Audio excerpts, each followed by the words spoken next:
Hello, welcome back to YCFT. It's that time of year again where we talk about a Howling movie. This all started, The Howling was my birthday pick. That video did okay, so we decided to do the second one. That's probably one of the best performing videos on our channel. So this is your fault. Don't blame the audience.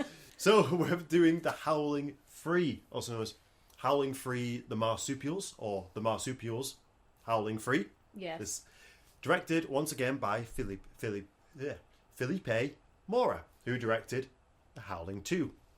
So we did not have high expectations for this one. Putting it bluntly. I will say straight away, the acting has stepped it up a notch. The lead actors, outside of Christopher Lee, were atrocious in The Howling II. This one, not great, but it's a step up. Film also feels like it was made for a $5. Yes. So this one is... So Felipe he's an Australian director. He's French/Australian. Yeah, so this film is all set in Australia. Mm-hmm. And actually does some kind of interesting stuff. Yeah. It revolves around this tribe of marsupial whales. Now, marsupials are beings that have pouches where their young live in. You know, kind of like kangaroos. Kangaroo. A kangaroo.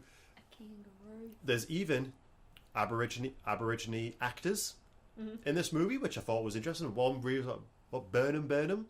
Yes. Kendry, was that the name of the character? I think it's called Kendi. Kendi. But yes, Burnham plays. Who apparently is a bit of a legend in Australia, campaigning for obviously Aborigine rights. So that's actually kind of cool, to point that out. And I think this film's trying to do is pose the werewolves as the Aborigine people being prosecuted. Doesn't necessarily work successfully. No. In this film. But the idea that, we have no place for you in modern day society, like you don't belong here, and that element of, I suppose, being hunted down and being exiled. Yes, there's thematic themes going on in this one for sure. But to have this idea of this tribe of werewolves that have evolved differently to ones in other areas of the world is really interesting. To have these essentially like kangaroo werewolves. Yeah. That will be something I always appreciate. The sheer Australianness of this film is its unique selling point. It's very intrinsically tied to the country that it is set in. Yeah. Definitely. And I think if Howling 3 had just been, more of the second one, set in the States, and, it would have been infinitely more forgettable. Howling 3 is not a great film.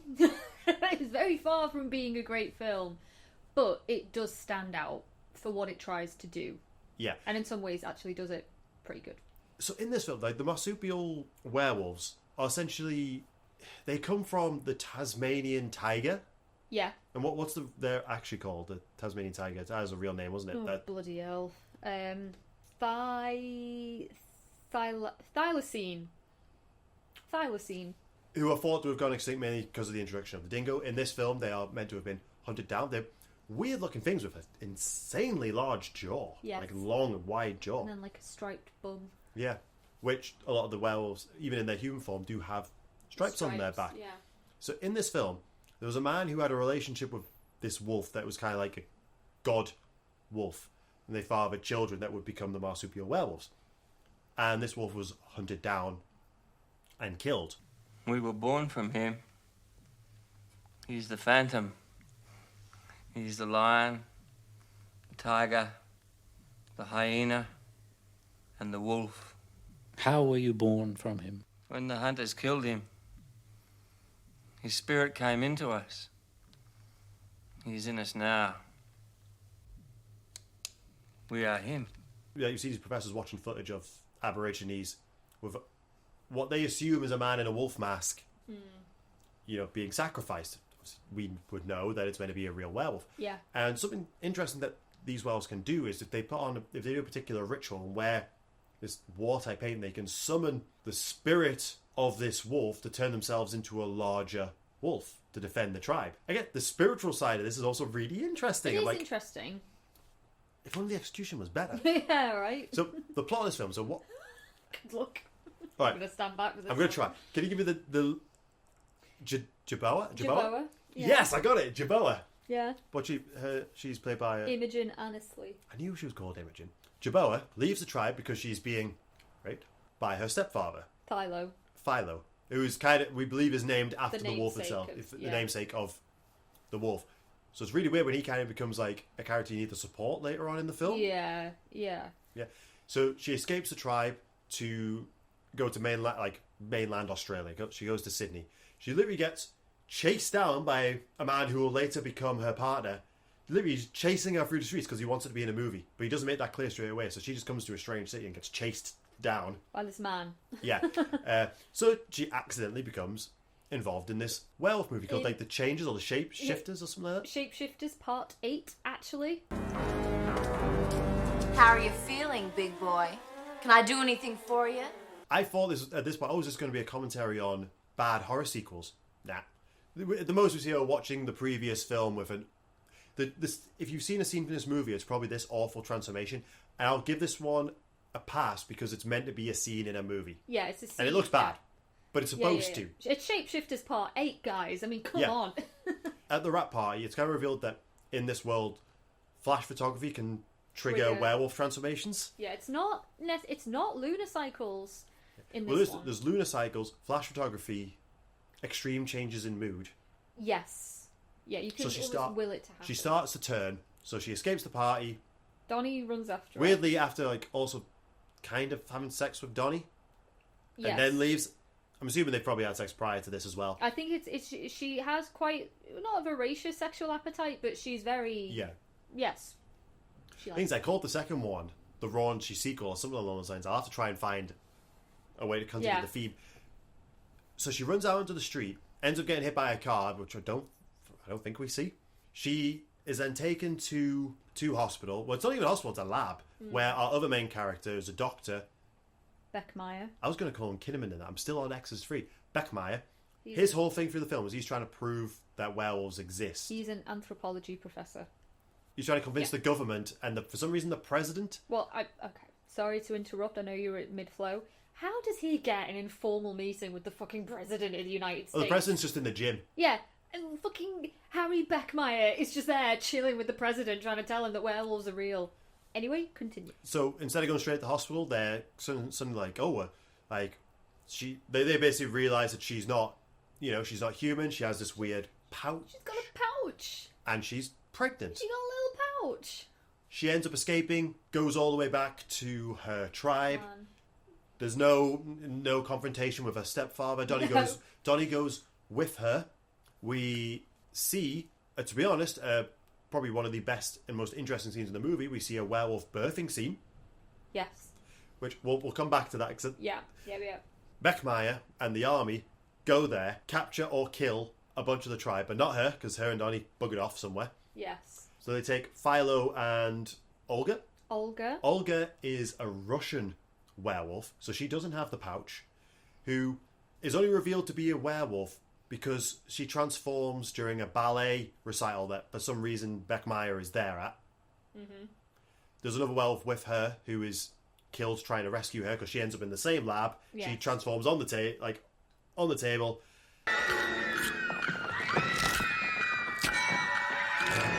Jesus. So she escapes, goes to the same tribe because she's destined to be partners with Philo. Mm-hmm. So yeah, they're captured. Philo's experimented on. We see him kind of transform. This is when we find out the lore of them. Beckmeyer grows a heart, helps them escape. Bugger all to the rest of the clan that were, locked away. We don't see them. No. We don't see them. We don't care about them. Mm-hmm. That's it. Very much is the path that this movie takes. They go back to the outback.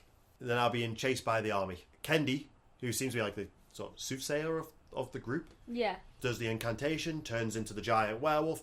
Another pretty cool scene. Starts killing a bunch of people, but then dies from his wounds and has one of my favourite lines in the whole movie. And she's, "Oh, you're gonna become a rainbow," and he goes, "No, I'm gonna die."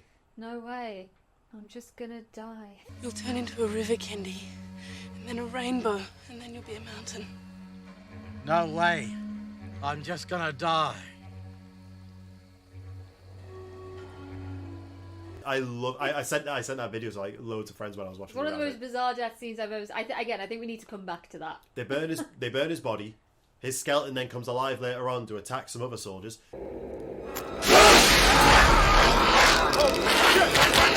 Philo does the same thing, and He's blown up by a bazooka. Yeah, no one who like incants the spirit of this great werewolf tends to end it.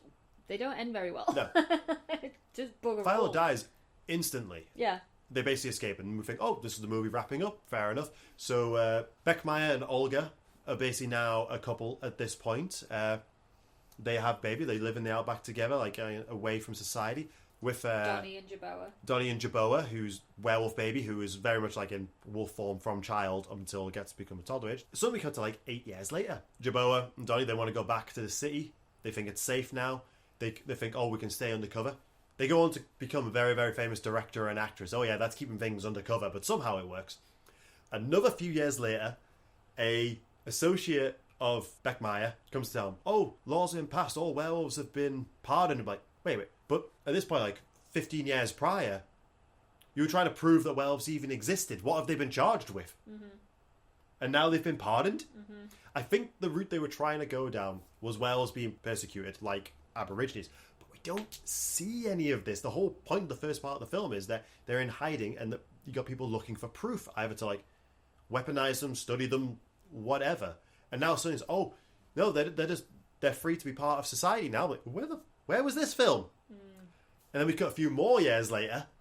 Beckmeyer and Olga are living in the city. He's teaching about his experiences living with werewolves. Yeah. Where he meets a grown-up version of Jaboa's son, who's now in her class. And he gives him a big old hug, and she's about to win this movie's equivalent of an Oscar. Somehow forgets that there's a flash photography at Oscars usually. I don't know how she's became a movie star and not had to deal with paparazzi. In homage to the original film, she turns into a werewolf. On camera. If werewolves are widely accepted, why didn't she just reveal it anyway? You still with us? Honestly, it's so hard to follow. This film, it's all over the place editing-wise. It's too much. Also, if she was an actress... Well, I say actress, she started like one film before disappearing. Surely Well, no, she watched Shapeshifters Part 8. She would have been in Shapeshifters Part 9. No, she's in Shapeshifters Part 8. Oh, did they watch Part 7? Yeah. All right. I'm on the right track now. There is no consistency between the werewolf transformations or appearances throughout this film. I know Olga is meant to be from a different tribe, so it makes sense why she'd look a bit different. But for a film that started with... If American Werewolf in London hadn't come out, this would be heralded as the greatest werewolf transformation of all time. The original Howling. We don't have anything good in this one, transformation-wise. They were ape costumes that they were sent. Yeah. And this one, the werewolves just look crap. Even when they turn into like the big god-infused werewolf, you barely see it. Mm-hmm. And it's usually obscured by trees and stuff. It's like, how have we fallen to this point? Yeah. It's a mess. Story-wise, is an absolute mess. It is. I feel like I don't even know if I've missed anything, because there's so much in this movie that doesn't really make sense, and characters' motivations seem to chop and change. Why is Kinnaman watching this ballet recital? Why is it... No, Beckmeyer. Back home, Kinnaman again. Yeah. Why is he there? How does he know to be there? And that's the thing. It's like the movie starts off by letting you think that Jaboa is our main character. It kind of forgets about her for a while. Sort of forgets about her. Oh, also, when she initially escapes from the tribe, 3 of her sisters go on the hunt for her, and the 3 sisters literally disguise themselves as nuns. And I completely forgot about that. That's the thing. I mean, they're not really main characters. You just sort of see them pop up every now and then. You see them at the end of the movie. They're mid-transformation. They're mid-transformation. Just their snouts are out, laughing at her as she's turning into a werewolf on TV. Yeah, they're sort of just in the background. Like, that's a thing. Yeah, but so they just don't come back to the tribe after that. No. It's like Jaboa is sort of presented as the main character, but then, well, no, because Beckmeyer is kind of the main character, because he's the one, like, we begin the movie with him. Weirdly, Olga becomes more of a main character than her. Then Olga kind of takes centre stage for a little while, and there's so much going on, and neither thread is like very particularly well executed though. So what you basically have is like 4 or 5 different storylines all sort of coexisting within the same film, but none of them are told coherently. I mean, I will give the film this. It does sort of come together, like in the end, where like all the different characters are in the same space, like Thilo, Beckmeyer, Jerboa, Donnie, Olga, like when they're all in the outback together on the run, it's like, okay, finally, like all of these characters are in the same space at the same time. Like we're all kind of up to speed. But, you know, they all just end up separating again. And then with the film jumping so far ahead, I don't know, it's weird. Beckmeyer falling in love with Olga, I'm like, well, where the fuck did that come from? Also, I have so many questions about him as a character, because, yeah, it starts off with him, he's an anthropology professor, he's showing his students the video that his grandfather took of this werewolf being sacrificed by Aboriginals somewhere in the outback. He's a firm believer in werewolves. Somehow gets a meeting with the president to try and convince him that werewolves are real. So it's like, right, okay, this guy, he's looking for proof. Like, we can get behind that. But then, like, he willingly takes part in torturing werewolves as well. Like, Thilo, when he is captured, Beckmeyer willingly puts him through. Like, he flashes the lights, doesn't he? Yeah, he forces him to transform. Forces him to transform, even though Thilo is in pain and, like, he clearly doesn't want to. He forces it to happen. But then Beckmeyer, you know, again, he has, like, a change of heart, and he's like, no, I need to help them escape, and it's wrong. We shouldn't be experimenting on them. They're not for the army. I don't know, man. Like, it's a total fucking mess of a movie. But, going back to what you said at the beginning, the biggest strong point of this movie is just how Australian it really is. It's like, actually, when I first heard about it, I was like, a marsupial werewolf is fucking dumb. Like, that is so stupid. Like, there's no creativity there. And then I watched it, and my favourite scenes, I think, are are to do with the biology of the marsupial wolf. So the birthing scene, for instance. Yes, like I said, she's back with her family at this point. A loving, sexually abusive family. Yeah, and she goes to give birth. Anyone's a fan of werewolf boobies? You're gonna get them here, but it's in a really weird context. Well, it's not quite like the greatest side boob scene shot of all time from the second one that was shown well over 30 times. Yeah. This, in the context of the scene, it actually totally makes sense. So she's kind of like she's nude and partial transformation, and it basically mirrors how a kangaroo gives birth. Which you spent more time researching kangaroos than watching this movie. This is where my brain went. I was more invested in Googling kangaroos and the anatomy and the biology of a kangaroo than I was in watching Which is film. weird. So, this birth scene's going on. Again, if you're going to remember this movie for any scene, it's this one. It adds so much interesting, customized werewolf lore. Yeah. That it makes this film worth watching just for this. So she gives birth to a little werewolf bean. Jelly bean. Which is what kangaroo babies look like. So baby joeys are 2 centimetres when they're born. Yeah. So she licks her fingers and puts it on the fur down there. Yeah, she licks her pouch. Which you found out. It's mummy kangaroos actually do this. They either they'll go down and they'll lick, and it's basically a trail, so the little baby can follow the scent of mum, and it follows the trail all the way into the pouch. Because when little baby is born, it is so small, it cannot possibly fend for itself. So it instinctively will know to crawl up its mum's abdomen, go into the pouch, and there it will stay for about 8 months until it's ready to come out again. Wild. Sorry, how fascinating is that, though? And actually, when I was watching the film, first of all, like the little, I don't know, like animatronic thing that they had, as the little human kangaroo baby, actually looked alright. Yeah. And then I noticed that she licked her hand, and then she did that, and I was like, why is she doing that? It's not like inaccurate, really. Yeah. It's not that far off the truth. I said that whole sequence, it's so interesting, and it's actually really beautiful. The fact that when the child is growing up, it's got more wolf features than human up until a certain age, whereas we see Beckmeyer and Olga's is born a baby because she's a different type of werewolf. This interests me. And that whole sequence, I'm like, you know what? Good on you, movie. It's a great scene surrounded by a mess. Yes. Yeah, But totally. I will never forget. I've never seen anything like this before. I'll probably not see anything like this after. it caught my interest. Yeah, same. I mean, it intrigued me enough to spend, you know, like another 20 minutes researching it and watching videos of kangaroos giving birth. I did like that. I did like that a lot. And yes, I think it's also right to point out just the difference in the female nudity from, you know, 2 to 3.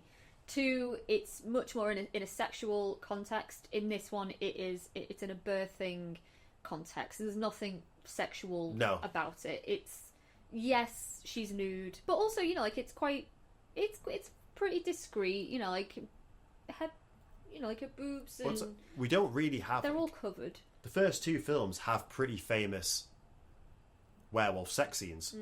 We don't have that. No. In this film, it's also there's the subtle subplot of Donnie accepting Jerboa even though she's a werewolf. I think that's fucking weird, to be honest. It is a bit weird. It's nice, I guess, but I think the issue is he's a little bit like too accepting of it, like right away. Like there's no resistance whatsoever. He doesn't freak out at all. It's also, like, all right, okay, I'll abandon my life, my cushy job in the film industry to come and live it out with you and our hybrid son in the outback. Like that's his whole thing. But it's also he's not really like. Who cares? He's a nothing of a character as Donnie.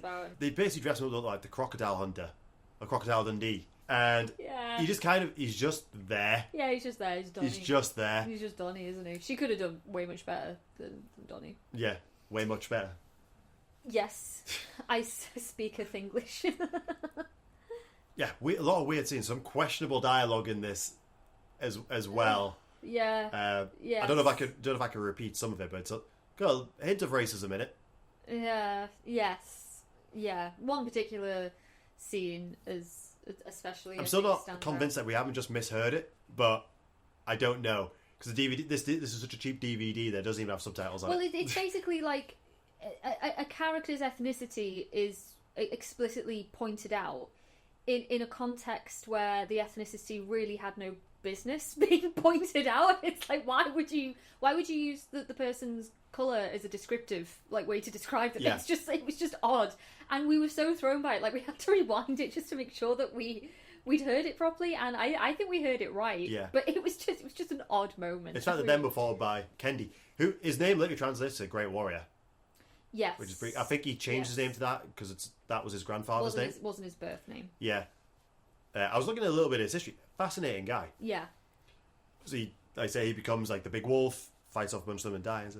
I'm just gonna die. Well, that's it. So right, just a bit more context. So yeah, he's kind of dying, but you also wouldn't think he's dying. He just looks like he's lying down, he's just lying casually. Yeah. And Jerboa comes over to him and she tries to comfort him. Donnie or Beckmeyer tries to give him some weird fucking CPR by just stroking his lips. You're like, that's gonna save someone's life. And then Jerboa steps in and she's holding him, she's cradling him, and she's like, oh, you know, you'll be a mountain, you'll be at one with nature, you'll be a river, be a rainbow. And he's just lying there like, no way, I'm just gonna die. It's the weirdest. Honestly, I cannot overstate it enough just how fucking weird it is. I mean, yes, he seems like a nice guy, but he's not a good actor. It's for a group of people that are trying to escape the army. They keep lighting a lot of fires when they have breaks, and you could see them in the distance, really. But they burn his body, and even though he was human when he died, his skeleton is that of a wolf. Yeah. So when some skeletons come across it, like the skeleton comes alive and bites at one of them. Yeah. Yeah. I mean, cool. Okay. That feels like a scene that was added in there. So, we need more werewolf action. Yeah. Which this movie did need more werewolves, I think. Yeah, we did. We needed better looking werewolves for sure. I don't know. At least the werewolves looked crap in the second one, but we had a lot of them. Yeah. And we had a full shootout scene. I'm just looking at the suit, and I remember it was really uncomfortable for her. It was awful. Yeah. Just getting flashbacks to Howling II. Oh my god. But even the wolf ape costumes they had to use in that film, at least there was a lot of them. We had a full shootout scene. There's not. And again, it's not really, it wouldn't really suit the story, but considering we do have our characters being chased, and we did have a full collective of werewolves that were killed off screen, we could have had some more werewolf action in here. We could have. That might have helped distract from the poorly paced editing. It's a weird one. It really, really is. Because initially you start watching it and you're like, is this a satire on werewolf movies? because obviously, you know, we've got the film within a film with some arguably deliberately bad transformation scenes. But then the actual transformation scenes aren't that much better. Don't fare that much better. And then, you know, she's scouted and she becomes an actress in like this really shitty werewolf film, and then at the end she goes back into the industry, is successful enough to win an Oscar. I don't know, it's like, I don't really know what the film is trying to say. There's definitely satirical elements in the film. Yeah. I don't know. I don't know. There's so many different characters. It was a wild ride to watch, and I don't know. Like, would it have been better if it just settled on one? But then I would have been bored. I think if it was just Jerboa and Donnie. Yeah. You know, like, and equally, I would have been bored if it was just Beckmeyer. I wouldn't have liked it at all if it was about Thilo and Olga. They could have had it, if they wanted more coherent, they could have it where initially they send the sisters out to bring Jerboa back. Maybe and that's when it's revealed to Donnie that she's a werewolf and she's pregnant. And it could have just been them trying to escape her family. And it would have been a very paint by numbers, acceptable flick. I remember this because of how weird it is. Yeah. And again, the Australianness of it. Yeah. Question for you. Gun to your head, would you rather watch The Howling 2 or Howling 3, The Marsupials? Oh my god, no, I need to... Oh, what a fucking choice. Like, what... Okay, gun to my head. I'm gonna die any minute. What do I want to watch? Howling 3. The acting's better. Howling 3. Yeah, Howling 3. For the sheer fucking weirdness of it. I'll give The Howling 2 this. It's wacky in its own way. But I'd probably be the same. I think I'd rather watch... If I was just putting a film on, maybe even not, like, gun to my head, I'd be like, oh, but if I put Howling 3 on, I get the I'm gonna die. I got that to look forward to. So I'd probably put Howling 3 on. I'm just gonna die. I'm just gonna die. So he just sort of like glassy eye just stares off into the distance. Yeah. Have you got any more notes on this? God. No, I even just instinctively like closed my book. This whole film's on YouTube as well. Since I didn't have to go and appreciate that I went and bought a DVD. And annoyingly, because when we did the Howling 1, I only had the DVD, but I've upgraded that to the Blu-ray.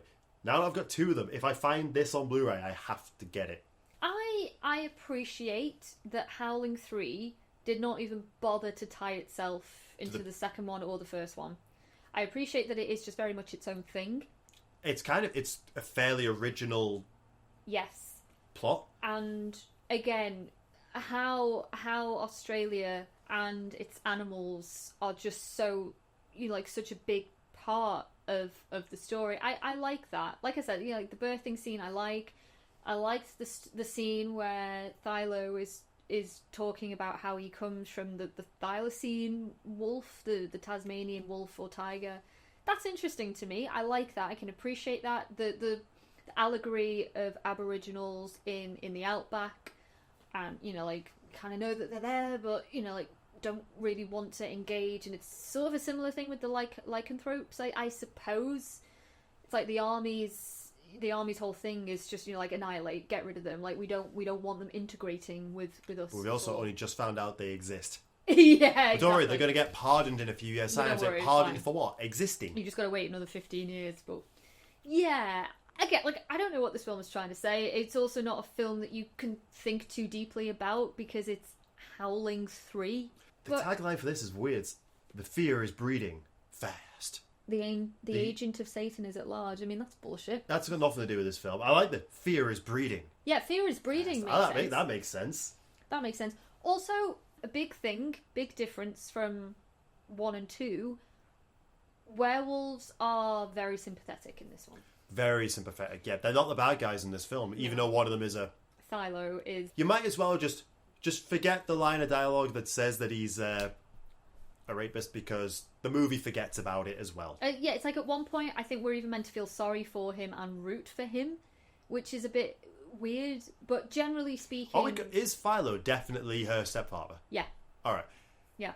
Because, again, I didn't even pick up on that at first, because the movie is so weirdly edited, and it is actually kind of hard to follow. It is very hard to follow. I've only really... I think, like, I'm comfortable with it because I've read the Wikipedia page like 4 times since we watched it, but just from watching it alone I wouldn't have been able to retain what the dynamics are really between people. But yeah, it's yes, it's a different spin. The werewolves, we are meant to feel very sympathetic for them. Again, because, you know, like the allegory of the Aboriginal people. So, I guess I would rather watch it over Howling 2. Yeah. Howling 2? Should we just watch The Howling now?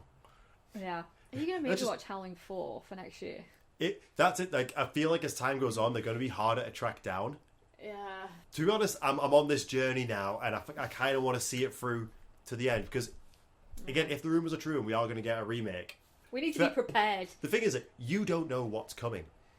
I've only seen one more Howling film outside this, and it was Howling Reborn. You do not know what is coming. Well, what number is that in the franchise? I think that's the most recent, and that was like well over 10 years ago. I don't think there's been... I might have missed that, to be honest. It's awful. Not even like awful, but kind of interesting. Interesting. It's just bad. You know, it's really interesting, like when you think of the first film, the first Howling movie, how great it is. And how we went from that in a relatively short space of time to Howling 3 Marsupials. It's like this, at some point, like a strange decision was made and we went down a very strange rabbit hole. Yeah. It's weird. I feel this has to be a case of like oh, Philippe, will you come back and will you make another sequel? Yes, but I want to do it in Australia. Yeah, and I want to do it about the Tasmanian wolf. He had an awful time filming The Howling 2 in Europe. Well, they gave him apes. Yeah, literally a box full of ape costumes from Planet of the Apes. What's a director meant to do with that? So, the Europe filming. Yeah, I remember now. If they're going to come back to you and say, do you want to make another one?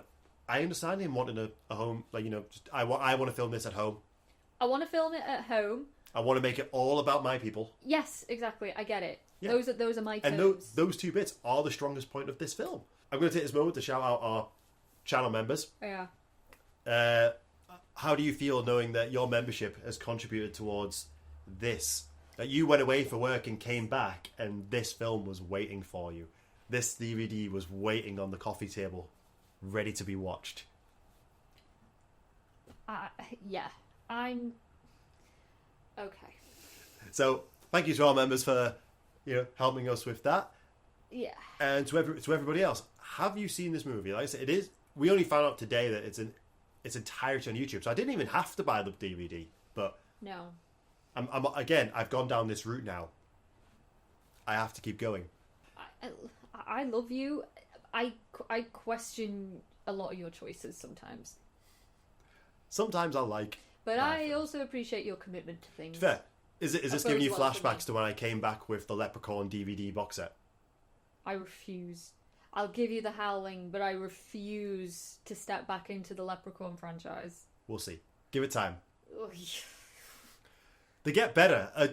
I've heard they get better. These don't. So, thanks a lot, guys, and we'll see you when we see you. And we might see you next year, maybe doing the 4th Howling. If Sam has her way, this might be the last Howling movie we do. So, we'll see you in a year for that one. Bye.